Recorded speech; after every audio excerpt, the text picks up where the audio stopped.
Hi, welcome ARIA A-listers to our first webinar in 2021.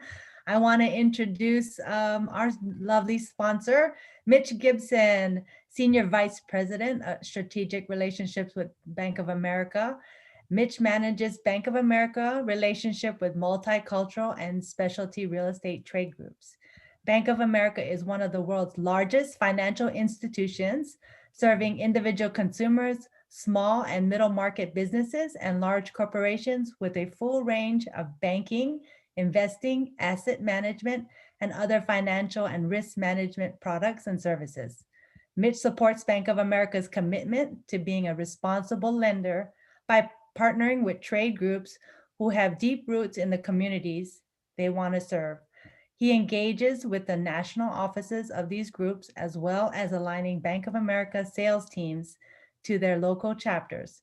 Bank of America has been partnering with ARIA on the A-list for many years, and we are very excited to have Mitch Gibson with us today. Thank you very much, Lori. And I must say, this is the first time that I've been described as lovely. So I'm going to take that. Thank you very much. But it is great to be with you all virtually this afternoon. And I must say, I am so looking forward to when we can all get back together in person again, and maybe in the fall, that'll happen. But again, thank you for giving me some time today. Bank of America has been a proud partner of ARIA since ARIA's beginning, and we've also been a proud partner and supporter of the A-list. And so, I won't be long today, but I just want to leave you with this brief update. So, back in 2019, Bank of America launched our community homeownership commitment, and what that is a $5 billion commitment to help 20,000 new families become homeowners.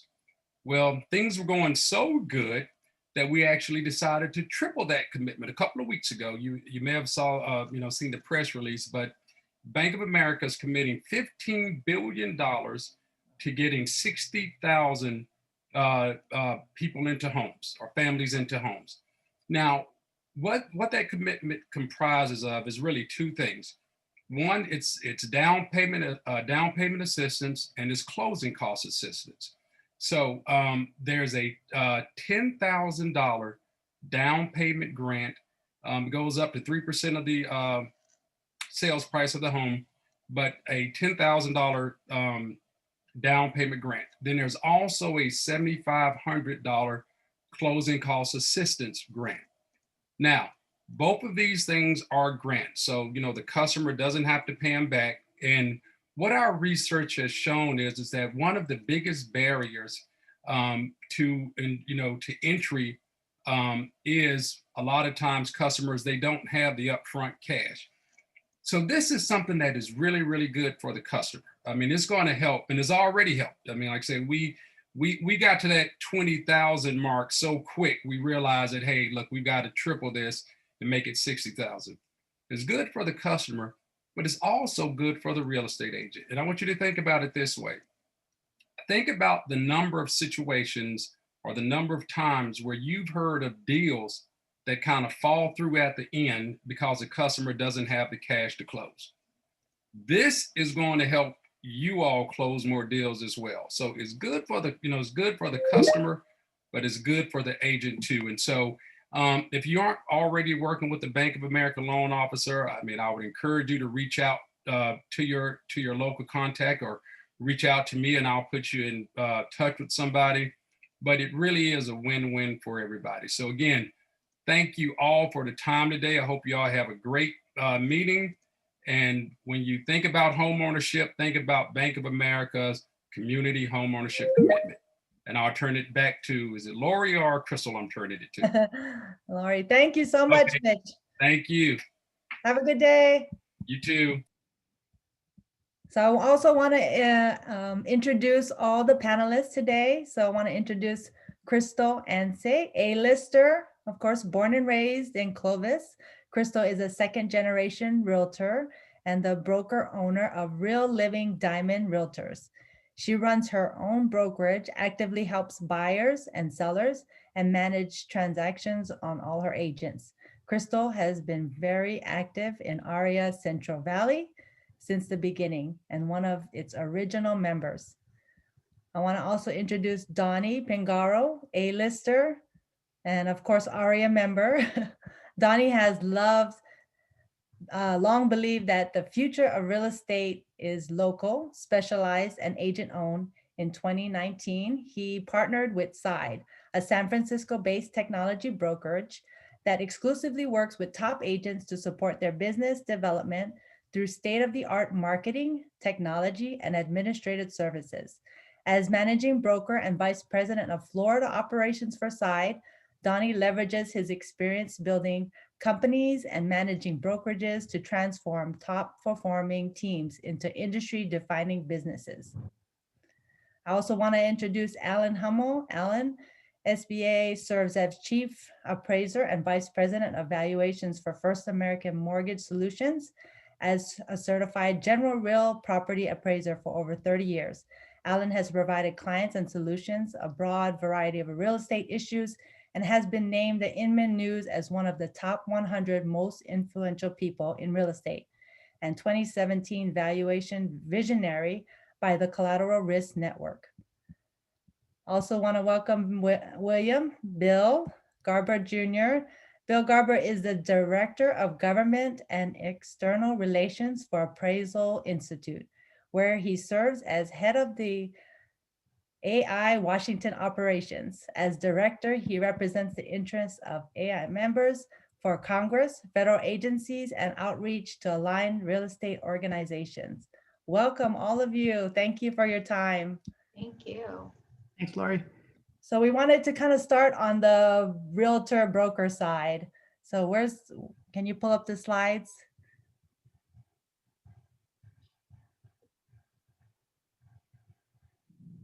Awesome. So how to write the winning offer. So I guess, who should we start with? Crystal? Yeah, absolutely. Okay, so that was just kind of the opening slide. Let's go to the next one, and I'll definitely start on our topic. Yes. So things on the seller side. So how do we prepare the buyer? How do we prepare the agent? What does a smooth transaction look like? And then confidence that the deal will close. So number one, preparing the buyer. And this is probably the biggest step. Takes the most time, requires the most background research, is preparing the buyer. And in fact, a lot of my buyers that at my original buyer consult, I sit down with them from day one and show them what an offer looks like. Make sure that they understand what a inspection contingency is, an appraisal contingency, and then have the discussion with them after they understand the contract. This is what's going on in our market right now. Sometimes those 17 days we get for our inspections, we need to drop it back to 5 days, 7 days, 10 days, whatever that may look like. But make sure step one is them understanding the contract. So buyer consults now used to be, talk to me about what you want. What's that perfect house? What does that look like? And it's drastically changed to our entire Fresno County right now. I think last I heard was like 750 homes on the market, which is insane because a lot of times we float right around 3,500 homes on the market. So we're not looking for that perfect home right now because it may not exist. So it's making sure that they have a realistic understanding of what's available, what's on the market, and then what an offer looks like, and then how we can then play with, and I know we'll talk about this later, how we can play with that offer to make sure that we're coming in as strong as possible. So I think I covered prepping the buyer. Maybe Donnie, you want to cover the other half? Yeah, sure. Again, this is an awesome topic and it's very timely. Multiple offers are everywhere.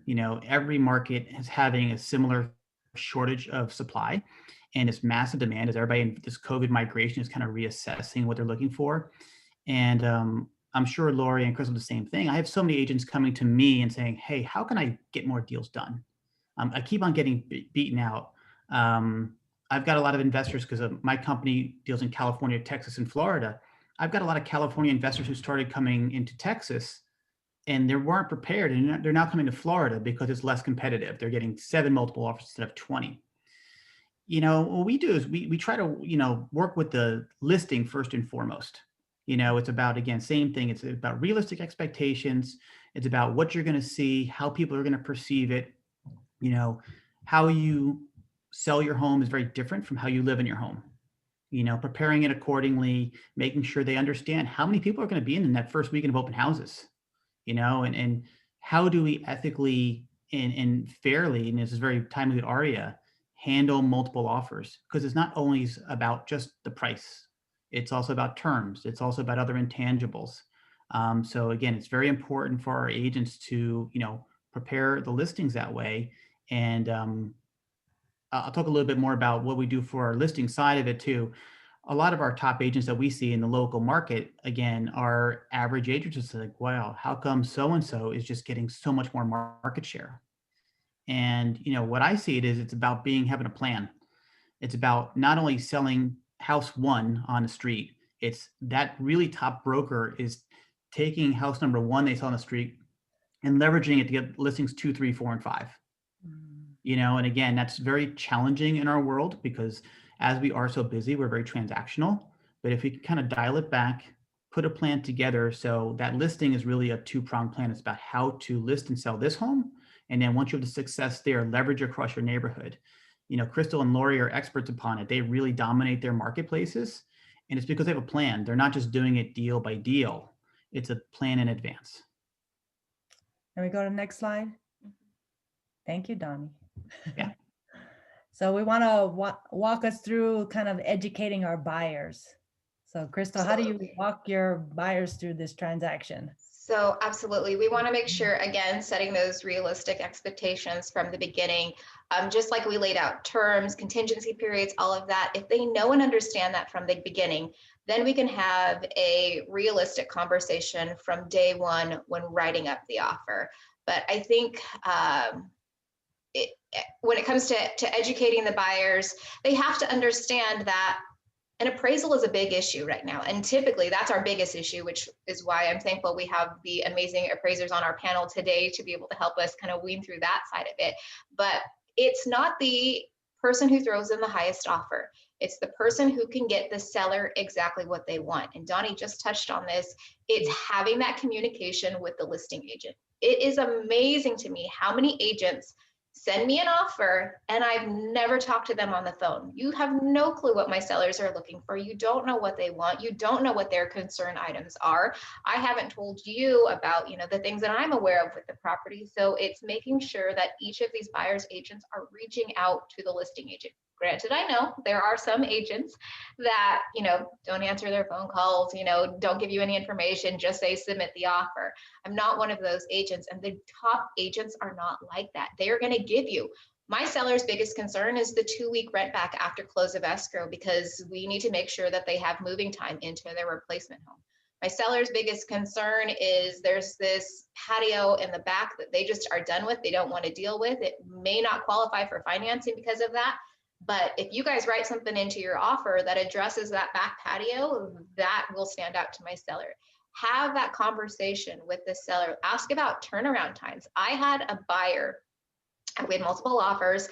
The buyer that came in the strongest also had the shortest time period, and it made my seller nervous. They were like, we can't get out in 15 days. So although they're offering us more, I don't want to deal with that. And when you're in a multiple offer situation, a lot of times we don't counter, and we ended up going with an offer slightly less, but with an extended escrow period. And when that other agent called me and said, what in the world? I said, you never called me. You never asked. You didn't know what my sellers were looking for. So it's making sure you do your due diligence on the background, having that conversation with the listing agent to understand what those sellers are looking for. And then our next bullet point, inspections. You know, at least in California, our default is 17 days. I don't know what everyone else's is, but a lot of times we're getting those inspections done within 5 days, maybe even 7 days. But it's prepping those buyers. The minute you get a yes, we're rocking and rolling with inspections. I already know prior to even writing the offer what inspections I'm ordering for this property. So the second I get a yes, off and running we go. Like, we do not waste a minute of our contract fiddling around saying, okay, now what's my next step? We know and what we're ready to go, what next steps we're going to take. Home warranty, of course, and that maybe is something that now buyers are picking up the tab for versus the sellers. and then requests for repairs. And obviously that comes into the original buyer consult when we say, hey, you know, back in the day, you used to be able to ask for all these different things. In a market like this, you know, this is what we can ask for, and this is what we are not going to be asking for. So setting the expectations from day one, or even prior to that, to make sure that we know what that looks like from beginning, middle to close.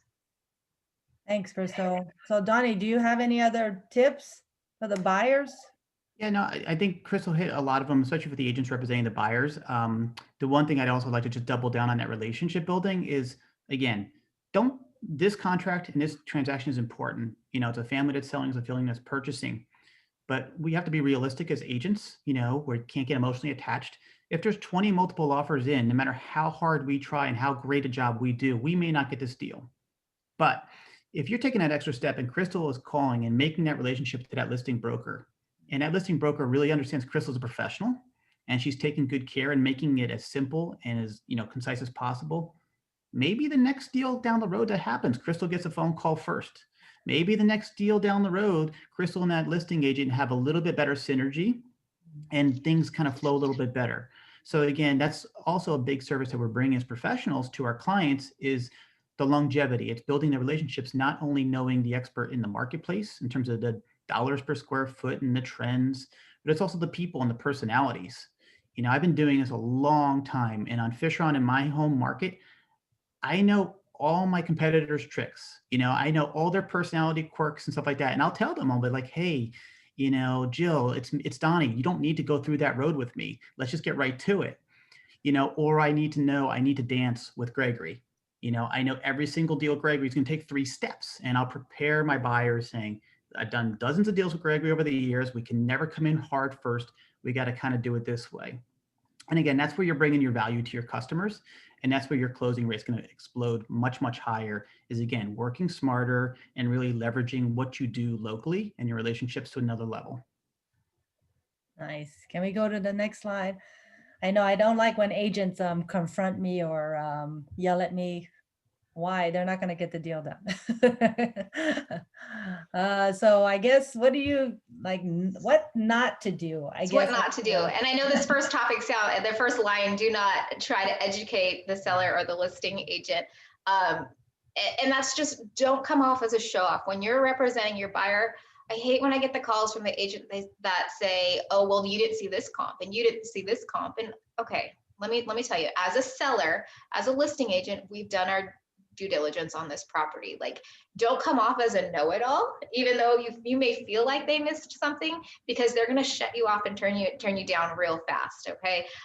So that's kind of why we put that around. Obviously, don't monkey around. This is more of a, like, don't tell me you're going to offer me something over the phone, and then when I get it in writing, it looks completely different. And then when we discuss it over the phone, it's a whole different term, whole different terms and topics. Like, I am a very black and white person. Put it on the contract, put it in writing. When you say you're going to do something, do it, because those are the agents I love working with.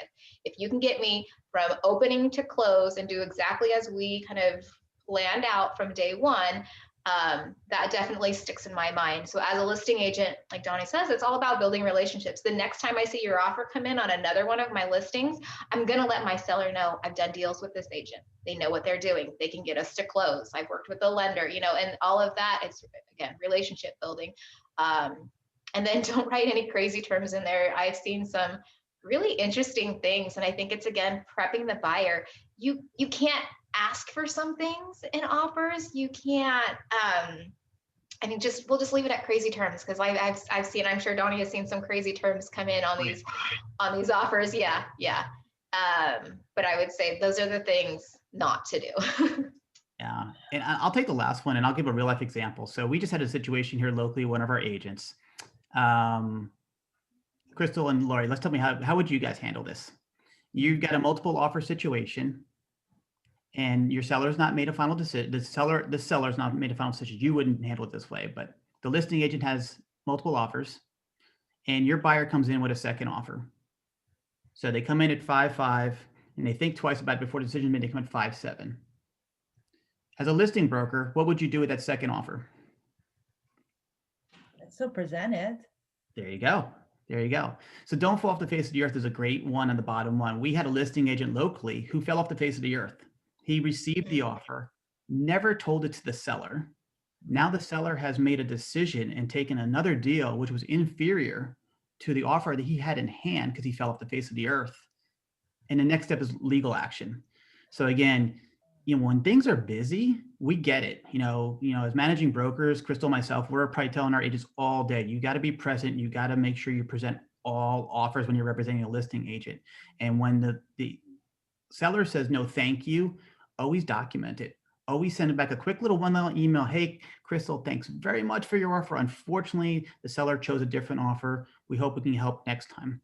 Because again, these are little things that, again, we're working on this transaction today, but we don't want headaches tomorrow. And there's so many agents out there who are just not doing the right thing, and it causes bigger problems, and then it gets into legal action and takes us away from what we do best, making the next deal happen.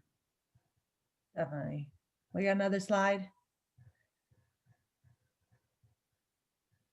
Oh, yes.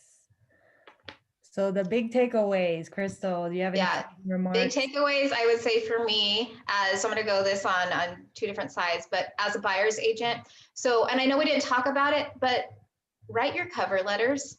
I think a lot of agents are missing this step, and it's a phenomenal step that allows you to stand up above the rest. So obviously these are not love letters to the sellers.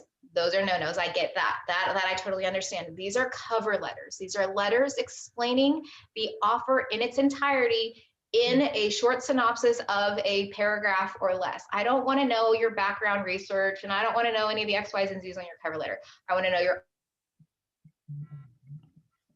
offering price. I want to know the things that your buyer is willing to pay for versus what my seller would typically pay for. I put a cover letter together for every single one of my offers because right now we're being really creative in the way that we're presenting our offers. And agents that are representing a lot of buyers right now, please do your research in regards to what buyers can pay for. And Lori and I were just talking about this prior to this starting, where I'm in contract with one right now. My buyers agreed to pay for the seller's commissions. Buyer agreed to pay for all escrow and title fees, transfer doc fees, recording fees, home warranty. We put that in the offer. So although we were not the highest offer by any means, we were the offer that was going to net the seller the most amount of money. And in presenting that offer, when I originally sent it off to the listing agent, I was dealing with a listing agent that may not be as seasoned and didn't understand why I had checked off the boxes the way I had checked them off, and maybe just was thinking, oh, she doesn't know what she's doing. That was a rookie mistake. But we were doing that very intentionally. My cover letter was what explained that and described that to the seller. My buyer will be paying your escrow fees in the amount of approximately $950. Title fees of approximately X amount. And so we put that in our cover letter, and it's so things don't get overlooked. When we're looking at 10, 15, 20 offers, especially as listing agents, we flip through and we scroll through those offers really fast, and a box may be checked off on the left versus the right, buyer versus seller, and I can easily scroll past and miss something along those lines. If you're putting it smack dab in front of my face on a cover letter, it's much harder to miss. So I would say biggest takeaway for me, for everyone out there, especially those buyers agents that are writing those creative offers, is write those cover letters and make sure that not only the listing agent and the seller acknowledge and understand the adjustments that you're making to your offer. Oh, I would love a cover letter for all the offers. Donnie. Yeah, I think the bold one is the biggest takeaway is, again, stand up by being prepared and being professional. Again, in a very competitive marketplace as it is right now, we're all very fortunate, but we need to be very respectful of our buyers and sellers' times and the cooperating brokers. And what I tell all our teammates is like, take a deep breath and block your time 15 minutes before your meeting and 15 minutes after. So kind of clear out your cell phone, clear out whatever you need to do in the meantime, but really be in the moment and be focused, because your seller and your listing agents, they're going to know that, and they're going to respect that, to show up on time and to be really focused of what you're talking about and being concise. And I think that really does make a difference, and it definitely gets more deals completed and winning the deals, opposed to having a really quality offer and being overlooked. Nice. Well, I wanted Crystal to bring up, winning deals, do you do anything else differently to stand out on your deals? Okay, so other than like the cover letter we discussed, making sure we know, having that conversation with the lender to ensure you know what buyers can cover, prepping them along those lines. And I let you have to read this quote twice because you have to understand the winning offer may not be a winning offer, right? That's two different things. So it's making sure that you put together a concise, comprehensive offer, relaying that over to the listing agent so they understand what you're trying to portray to them, and you've understood the seller's needs. Because really, the person who understands the seller's needs the best is going to be the one who gets their offer accepted. So again, it's having that relationship with the listing agent, making sure you understand what the sellers are looking for, relaying that over to your buyer so that they understand. So if we're all on the same page, let's make this happen. If we're not on the same page, let's go find something else. But it's not wasting everyone's time. Nice. And Donnie, do you have any other tricks that you use? I just, again, I try to focus on being really confident that, my buyer will execute and fulfill in a very timely, responsible manner. And again, building that relationship is like, I always throw in seeds of how simple it's going to be. I've done this many times. We'll take care of this. This won't bother you. We do just a little bit extra. Now, even that other buyer and broker may do the exact same service. I want to highlight to the listing broker and to the seller how simple it's going to be for them, because it's stressful. They're very excited. They're going to be selling and moving on to their next home. They're very excited. They're going to be getting a really high quality offer. But again, it's the little things that matter when the dollars are very, very close. So it's not always the same. It's not always a price matter. It's really about kind of all that customer service kind of level. Awesome. Well, I know we want to get to the appraisers questions. Hi, Bill. Hi, Alan. Afternoon.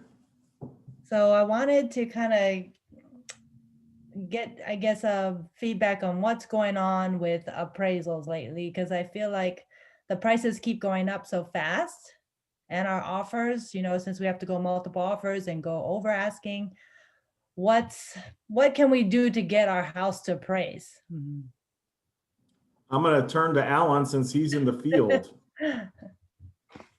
Alan? Can you unmute, Alan? Looks that way. Well, Bill, anything you can suggest of what's going on in the policy changes? How about that, guys? Can you hear me now? Yes. There you are. Oh, there you are. There I am. Yeah, nothing worse than a quiet appraiser, right? You're afraid you lost me already. And thank you very much, folks. I love the conversation that you just had, and I really appreciate the opportunity to visit with you guys today. The one thing that I want to just put out there right now, so everybody is aware, and I think it's a secret that some may not know. Appraisers do not like coming in low on an appraisal, and I'll tell you why. It takes more work on an appraiser's behalf. If they come in below a sales price on an appraisal, it's guaranteed to come back. It's guaranteed to be looked at. It's guaranteed that it's going to take them more time in order to complete that appraisal. And so 99.9% of appraisers are not out there trying to figure out a way to kill a deal because it's just more work for them if, in fact, it doesn't appraise the appraised price. Now, with that said, there are deals that come in with an appraisal lower than the sales price. We all know that.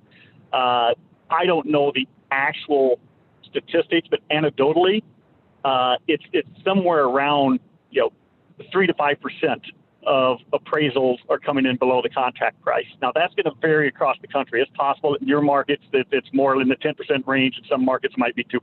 But that's kind of the range you're actually coming in below sales prices. And there are times, if you stop and think about it, again, I'm not trying to protect the appraiser, but we've all seen times when we've had offers that we're kind of surprised at, let's put it that way. And wow, happy to get that offer. Not certain how that's going to appraise. But let's talk a little bit about what can we do to make certain that we have a fair valuation. another key point for appraisers is that once they provide their opinion of value, their appraisal, and they submit it to the lender, it's dangerous territory for them to change that appraised value. And I'll tell you why. They're licensed individuals. They provide an opinion of value. And now all of a sudden, after the fact, they're asked to come back and say, well, you call it $400,000, but we think it ought to be sold for $420, and we'd like you to look at this and change it to $420. Two pieces of information. One, it is okay for an appraiser to change an appraisal. If they did not have information correct and it needs to be corrected, then by golly, they should do it, and the correct value should be given there. There is a little bit of scaredness of the appraiser because now they have two appraisals out there, one at 400 on February 15th and one at 420 on February 20th. And if they're ever turned into a license board, the license board says, well, okay, which one's right? Obviously, you had a wrong opinion somewhere along the line. So appraisers are cautious. Now, with that said, I want to repeat, but it's perfectly acceptable that given data that they did not have before or data that was not correct that they'd considered before can be corrected. New comps can be added that they may not have known about before, and a value can change. So one of the things that, go ahead, please. So how do we actually do a formal protest? How do we do that? There you go. So they're called, they're sometimes called reconsiderations of value, ROVs. Sometimes what we call is reconsideration of data, because that's really what you want the appraiser to do. Is when the appraiser says, hey, I want you to reconsider your value, I've already given you my opinion of value. Well, what I want you to do is reconsider the data that you used to come to your value. And that's a big difference, because now if I'm reconsidering data, that may be additional comparables. It may be information about the subject property that was just not correct. Physically, you stated something in the appraisal about the property that wasn't correct, and that can occur. They had a wrong square footage. They missed something along the way. The way that occurs is going to vary because it's the lender that is in control of reconsiderations. If you were to call an appraiser after an appraisal is done, by federal law, they can't talk to you about their opinions because it is confidential between them and their client, and their client's the lender. And so because of the federal law, they can't talk directly to the borrower, the seller, the real estate agents, anybody involved, without permission of the client. So you always go through the lender to say, hey, listen, we got the appraisal and here's our concerns about it. What can we do to address this? And every lender is going to have maybe a slightly different process. There are some lenders that, quite frankly, they will look at the appraisal, they will take your concerns, and they will make a decision as to whether or not they feel that they're, I'm going to use the word valid or convincing. And they may or may not go to the appraiser. If they go to the appraiser, let's talk about what type of information is going to be most influential. There's really three categories, and one, two major categories. One is physical differences. In other words, they said something about the subject property that now it does have, it's all, the whole basement is finished, and you didn't even include the basement finish. Now that's drastic. It'd be hard to believe an appraiser missed that. But if there's physical characteristics that were not properly captured, that needs to be addressed. The second one, and which is most typical, is that you believe there are other sales that occurred that didn't show in the appraisal report. And there's a big difference between didn't show in the appraisal report and they weren't considered by the appraiser, because the appraiser is not going to list every single sale that they considered. They're going to show the 3 or 4 or 5 that they utilized, and then in their work files, they're going to have these other sales that they stopped and considered. If you're submitting comparable sales for consideration, rule of thumb, the date of the sale should not be longer than the latest sale the appraiser used. So if the appraiser only went back 4 months for sales, you probably don't want to be submitting sales that are 9 and 10 and 12 months old. Okay, the more recent sales are going to be, unless it's a very atypical property, are going to be the most valuable to look at. And then you kind of look down the appraisal and you use other things. If you want similar physical characteristics, if the property is on half an acre and the appraiser used properties between a quarter and an acre, you don't want to be submitting comparables that were sitting on 5 acres. If the property is 3,000 square feet and they use comparables between 2,500 and 3,500 square feet, you don't want to be submitting comparables above their highest square footage. So you want to try to stay within similar parameters as the appraiser. If they use comps, if they went 2 miles away for comparables, then you can go 2 miles away. If they only went half a mile away, then you don't want to be using comps 2 and 3 miles away. Those are going to be your most successful types of information. And don't bombard. Here's 15 addresses. Pick out the 2, 3, 4 that really make your case, and submit those for consideration. I'm going to stop there and take a breath and see if there's any questions on that piece. Yeah, Bill, do you have any input on that part too about property condition ratings? Well, those are going under review right now, and at an industry level, the world of appraisal has gone a great deal of change, and change is essentially the new normal. The appraisal world is becoming more digitized, really driven by the Fannie Mae and Freddie Mac, the GSEs. They are moving to more digital formats. You've probably heard of the uniform appraisal data set, and that's a data capture, essentially artificial intelligence that the GSEs are using for their automated underwriting systems that include valuation related information from appraisal reports.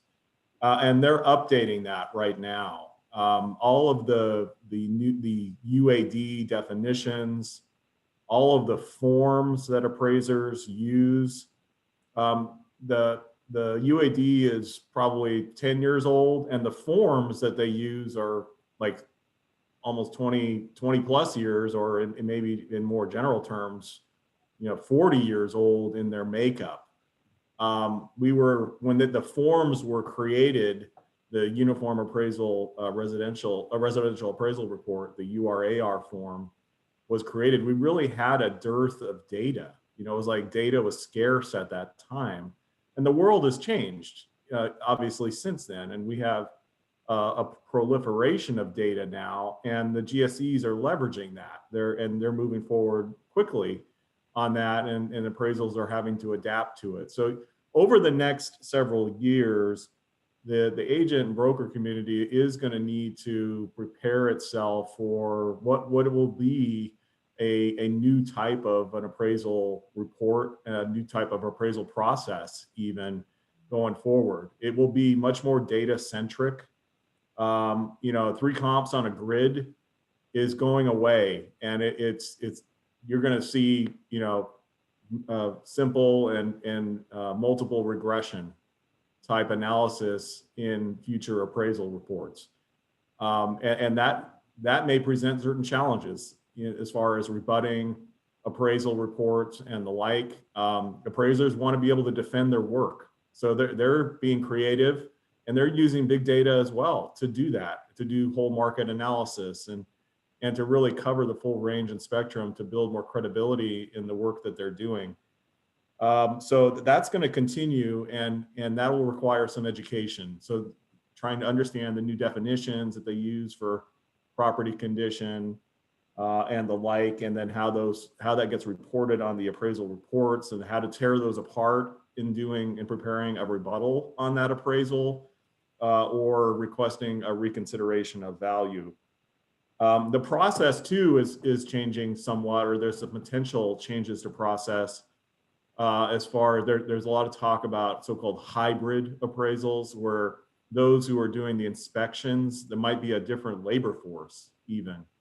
They're testing right now different labor forces, such as property adjusters, insurance adjusters, real estate agents have been part of the testing here to conduct property inspections. They call them property data collection processes, PDCs. Basically, they're envisioning a digital appraisal process where the property observations are done by one individual, and then that report is delivered to the appraiser in a digital file and then prepared as a desktop appraisal. Now, the agent community, the buyers and sellers, the potential benefit of this is probably time. Everybody's looking to compress the period of time to go to closing. And the appraisal can take, upwards to 2 weeks to do, depending on what's going on in certain markets. The inspection can be one of the bigger time sucks in the process. So if you have the ability to go out and use a third party to do that inspection, that might speed up that process, cut it in half or some marginal level. So that too is being tested right now. And FHFA, the oversight agency for Fannie Mae and Freddie Mac, has an open comment period on basically all of these issues I've just discussed. And this session is timely because comments are due on all of this tomorrow. You still have an opportunity to weigh in on it as an organization and as an individual to express any concerns. This also ties into one of the other issues out there in the market is the use of appraisal waivers. So the automated systems and the programs that Fannie and Freddie use, they are producing with the lending community appraisal waiver options, and those are becoming more frequent in the marketplace. That we've seen a jump in the number of waivers during the pandemic. A lot of that is in the refi space. They're looking at rate and term interest rate reduction. So they're looking at it as reducing the risk to the loan. So they don't really need a new appraisal unless there's risk being added, like a cash out refi and the like. But with new purchase loans, the waiver rate is also increasing. So I think what's really happening is they're collecting this huge database of information, and then they're starting to deploy it and leverage it as much as they can. And they obviously like to offer different teasers to their loan sellers to bring loans their way. And the appraisal waivers can be a part of that. Now, the agents need to think about how that affects their various negotiations. Obviously, with appraisal contingencies and the like, those can be a very important negotiation tactic. And so you definitely going to want to keep an eye on kind of the waiver process. And certainly if you're representing a buyer, be considerate to well-crafted appraisal contingency clause language so that you're protected on the buy side. And I would say too, I'd swear all of this talk about frustrations with the appraisal process from the real estate community, they really come from the fact that agents are now fully an arm's length away from the process, and historically that hasn't always been the case. So a lot of the frustration we have is around these independence requirements that are really driven by the GSEs, they're driven by the bank regulators and the like, and they've tried to create kind of like a firewall in the appraisal procurement process. And the thing we need to be mindful of is that we're not shutting down communication between the market participants and appraisers. That kind of flow of information is really important, as Alan was describing. It's essential that for appraisers to be engaging market participants and getting up-to-date information. Obviously, coercion is one thing, and nobody's promoting coercion. We don't want to see that. But a healthy exchange of information and data is a good thing for everyone. So we all need to collectively work on how do we do that successfully? How do we promote communication, education, and awareness? I'd also say that it would be great if we could mitigate your problems to some extent by making sure you had a competent appraiser hired by the lender to begin with. I'd love to work with you all on how we might try to explore that, make that process better, because a lot of these issues could be addressed if we didn't have the proliferation of out-of-market appraisers coming in to do appraisal assignments from 100 miles away for X amount of money, a percentage of a normal fee, essentially, because of the mechanics of the appraisal procurement system. That process is broken, frankly, and the agent and appraisal community should work together to try to improve that, in my view. Yeah, so Bill and Alan, I think we really want to know what we can give to the appraiser, and can that be one of the questions we can ask the lender? How competent is the appraiser going out there? Mhm. Yeah, the second question first. Again, because of the federal laws in the banking world, anybody associated with the loan and is going to be compensated on the loan cannot be the one that engages the appraiser. So we have to be really careful when we talk about a real estate agent or even a loan officer selecting the appraiser. With that said, when you're working with your lenders, I think it is very appropriate, because you're not going to say who you want to appraise it, but you can say, hey, listen, if you have an SRA designated member on your panel, we would prefer that the Appraisal Institute's SRA appraiser conduct that appraisal. That's almost like going to your accountant saying, hey, I want one of your CPAs to work on my financials versus a tax preparer. And so without saying I want appraiser X, you should be able to and can work with lenders that are willing to say, hey, we know who the higher competency appraisers are, and we want to make certain we use them because it's a quicker turnaround time, it's an efficient appraisal process, and we think we're going to get, and the borrowers are going to get the best result by using them. So that is the type of thing. Bill, do you agree with that?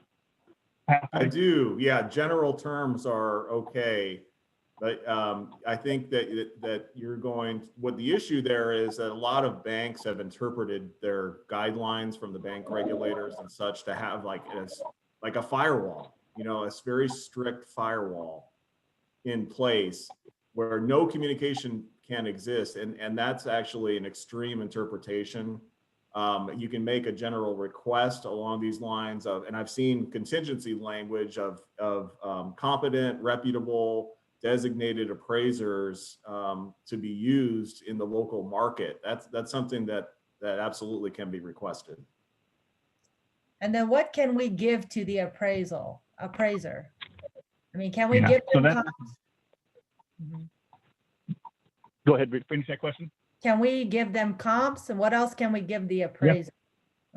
Absolutely. So now we're talking about, during the appraisal process, that's before the report has been delivered. Absolutely. Again, Bill pointed out a key term is we can't have people coercing appraisers. And believe me, we have actually seen this, where we arrive at the door and either a borrower or and even an agent has met the appraiser at the door and said, listen, here's the sales price. If you're not going to meet that, let me know that now, because if you turn it in below that, we'll be turning you into the appraisal licensing. Okay, that's coercion. That can occur, and I would never expect anybody in your organization to even think about doing something like that. But just so you know, it's out there. So what can you do, and what's helpful to the appraiser? The appraiser has the same MLS system as you do. They have access to the MLS system. So they're going to know what sales have already occurred. They may not have, most likely have not been in as many of the properties as you have. And so if you want to prepare, and again, I know different information is going to be available to you as a selling agent than a listing agent. If you are the listing agent, as well as the selling, and you're involved, the CMA that you use to come up with the sales price, that's perfectly acceptable to leave a package for the appraiser to see what was considered when you listed this property. What properties you looked at? What properties do you consider comparable since the time of sale? And this is information that the appraiser can consider. And that's one of the keys. Appraisers come in all types and flavors. There are some appraisers, well, quite frankly, and I think this is a small proportion of them, but there's some appraisers say, no, I don't want any of that. I'll do my own research. They occur. There'll be some that will accept the package. Don't accept them to sit there and filter through the information on site. It's something that they're going to want to take with them after they do their inspection of the property. And as they're doing their research, they'll refer to that also.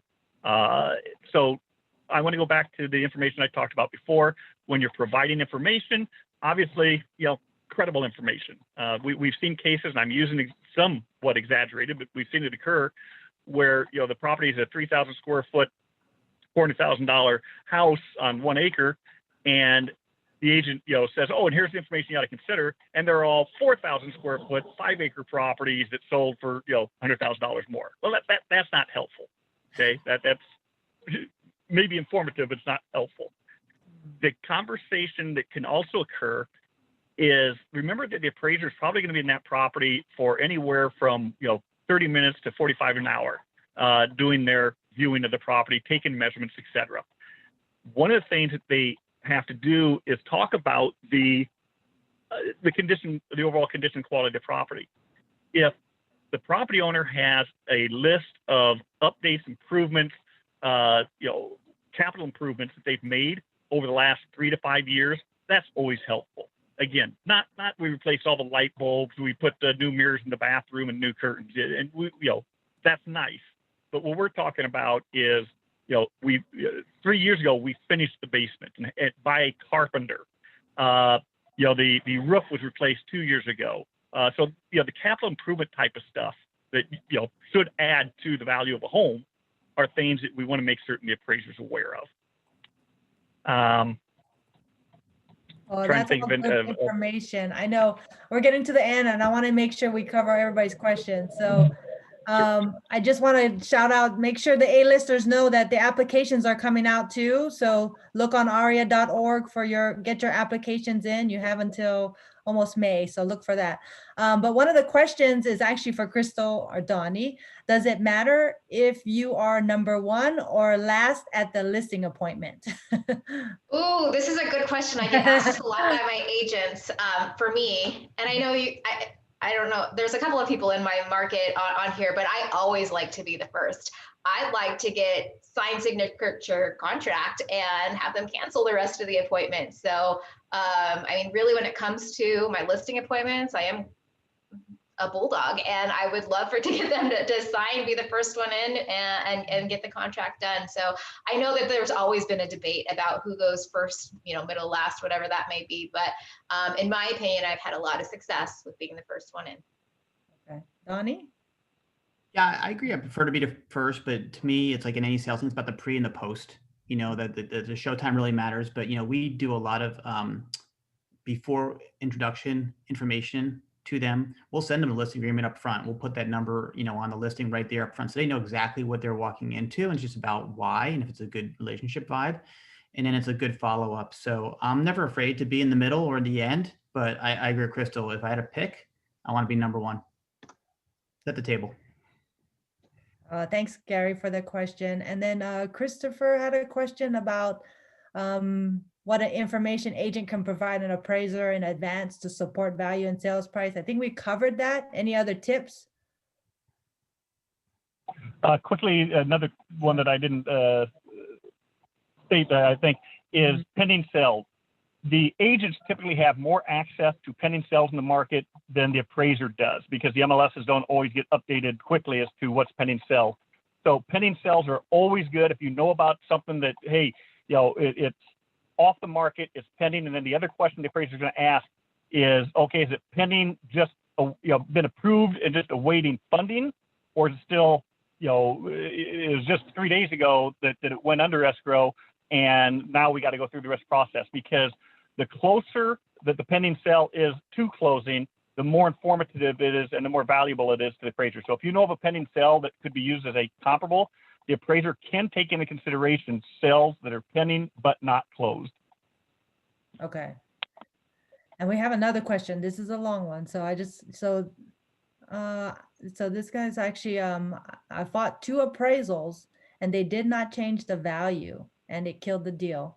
They challenged the comps, were used in this industry going back 9 to 12 months when there are other comps available but were higher price.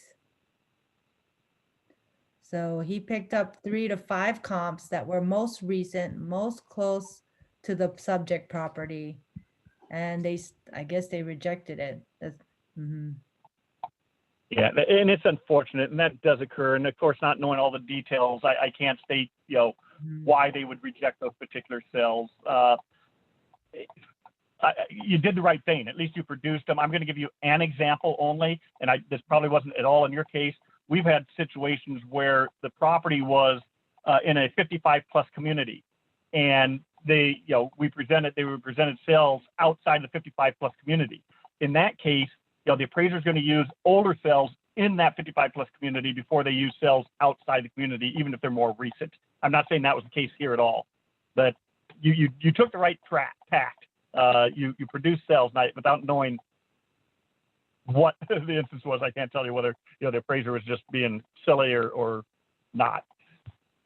Yeah, and I think too, just the lender's process can be frustrating here because they're really across the board as far as their rebuttal acceptance, if they'll even accept a rebuttal to the appraisal, or if they will consider a reconsideration of data or value, if they even have a process. Not all lenders have that process, or it's not consistent. So you do run into those challenges from time to time.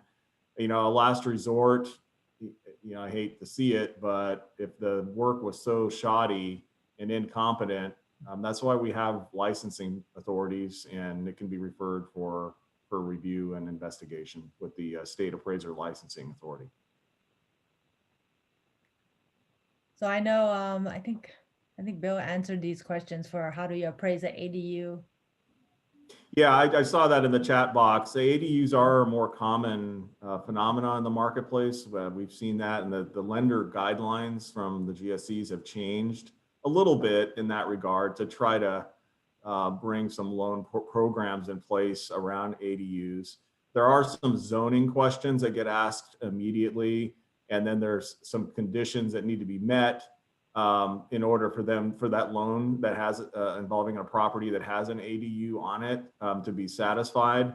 But we teach courses on this for appraisers on how to utilize all of the applicable approaches to value, not just sales comparison, but looking at the cost approach or the income approach too here in particular, and how they can be used in the adjustment process. So that's one general recommendation. And again, make sure these lenders are hiring competent appraisers that know how to use these residual techniques and are up to date on all of these guidelines, because these guidelines do change frequently, and it's a constantly evolving situation.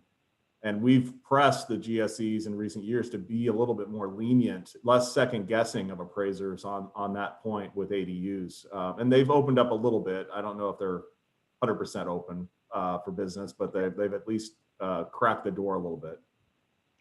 And this is again a good thing for the agents to be able to help with, because not some ADUs are illegal, but they still add value, believe it or not. And so, unfortunately, if I were to search the MLS, because I need to have other sales that also have ADUs, it's very difficult to find them. So as an agent, if you have a property that has an ADU and that property has more value because of that, and you know of sales that also had ADUs, that is very valuable information, because it doesn't always show up as an ADU in public records or in the MLS. So Miranda's asking, by the time they get the appraisal, it's already too late if they get a bad appraisal once the appraisal's back. So how soon can you actually tell the lender you want, a senior residential appraiser? Yeah, Alan, we've talked about that one for years, and how it would be ideal if the appraisal were ordered immediately on the very front end of all of these assignments.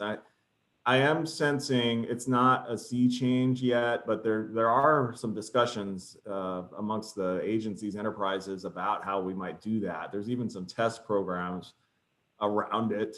There's a program that Freddie Mac has I think it's called Spark in Omaha, Nebraska, that involves any kind of renovation or construction loan, where they're getting the appraiser out very initial, like the initial period, to consult on renovation projects, so that when that comes in, on the latter end, it's the improvements are right sized to the market, and there's fewer surprises. That if we could do that for the entire conventional market, we'd be quite happy, I would say. Unfortunately, the reality is it probably gets thrown way down the list. It gets ordered after several days in application, and then it involves third parties, the appraisal management companies and the like, who are also involved in the order process. and the assignment delegation process, and that can create other complications. So it's something that the industry as a collective whole should frankly try to address and push back on, because we could avoid some of these surprises, by getting it done earlier and getting it done better. I know. Thank you. We ran out of time, and I'm sure we could talk about appraisals forever. Thank you, Welcome to Bill our and world. Alan. I appreciate all your information. And I wanted to just shout out to Crystal and Donnie, just to tell everybody to apply for the ARIA A-list, and I guess tell the family why they want to be an A-lister. Referrals. I mean, that's always a big one, right? Like, I get a lot of referrals from being on the A-list. And Donnie? Yes, referral and recognition. If you're at the top of your industry, there's no better way is to have someone else boast your success than have you boast your success. To have a national organization as substantial as ARIA to say, hey, you're one of the top 50 professionals in your industry nationwide, that's a hell of a part to put on your listing presentation. So appreciate everything Lori and Crystal doing this year with the A-list. And I know we're gonna have a record number of applicants this year with some just amazing success and production. So I'm looking forward to seeing all our A-listers and have a big ceremony in San Francisco in October. Awesome. Thank you so much. You guys have a good day. Thanks for joining us. Thanks, everybody.